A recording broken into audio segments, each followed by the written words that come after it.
BIMTEK Pembinaan Kelembagaan dan Manajemen Sekolah Non-Formal ditutup dengan kunjungan ke SPNF, SKB Kutim, dan Pondok Pesantren Pakusata.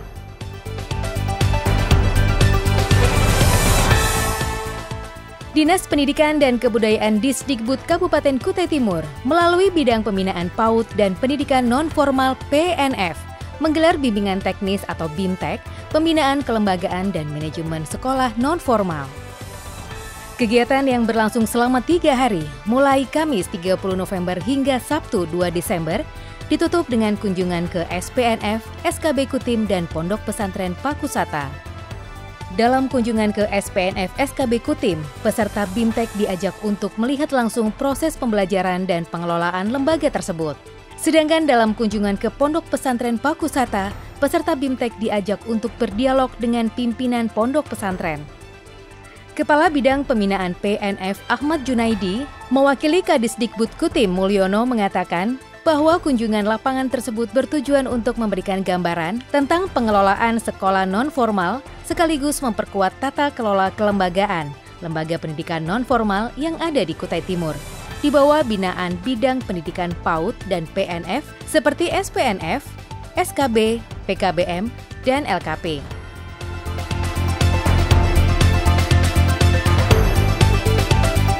BIMTEK ini sebetulnya bertujuan untuk memberikan penguatan kepada kelembagaan itu, ya, khusus untuk PKBM dan SKB itu, bagaimana caranya memberikan penguatan kepada warga belajar maupun kepada pamong dan tutor gitu yang ada di PKBM dan SKB itu untuk melaksanakan program jemput bola tadi.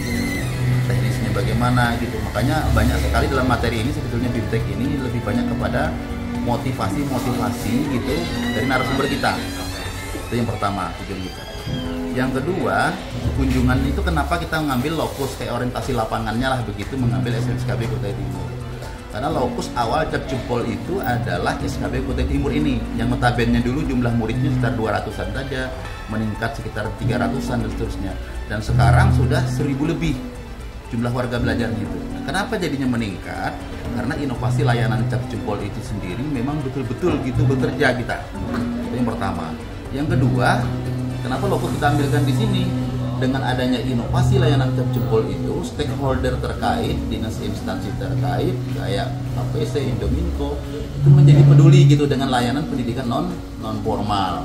Dan itu terlihat seperti di PKBM Teluk Pandan misalnya. Di sana itu dibangunkan dan dikasih mobil untuk pengolahan sampah dari barang berharga. Termasuk juga dibantu peralatan menjahitnya di sana juga gitu, oleh komputer juga dibantu oleh perusahaan Indominco. Itu inovasi yang kita lakukan itu memberikan pengimbasan gitu, membuat perusahaan itu lebih peduli.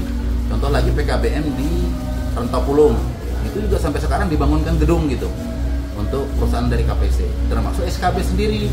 Seperti alat-alat yang kita lihat di dalam tadi, itu memang sebagian juga banyak itu bantuan dari PT KPC, termasuk alat pastry and bakery yang besar gitu, menjahit, dan tahun ini kita tambahkan lagi.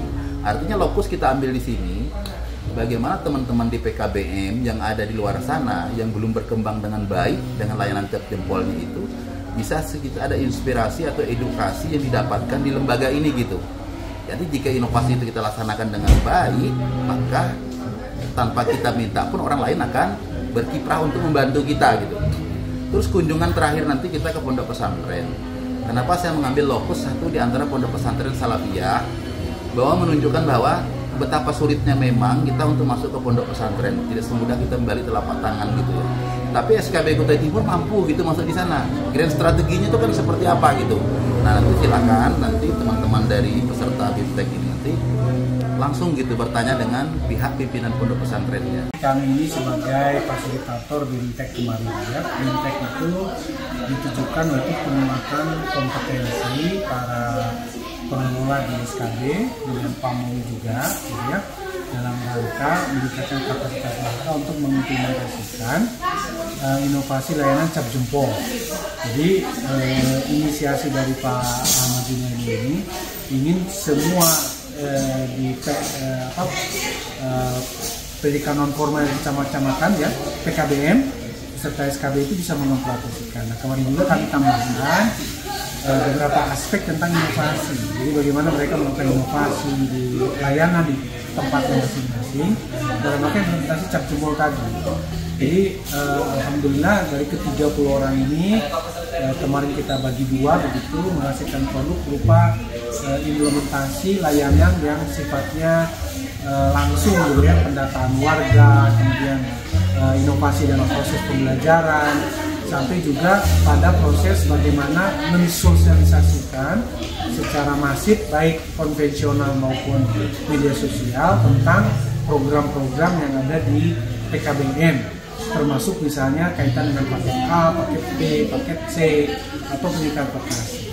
Jadi intinya Mas, workshop itu untuk penguatan pengurus-pengurus itu agar mereka bersemangat gitu ya, dan terus melanjutkan inovasi cap jempol itu dalam rangka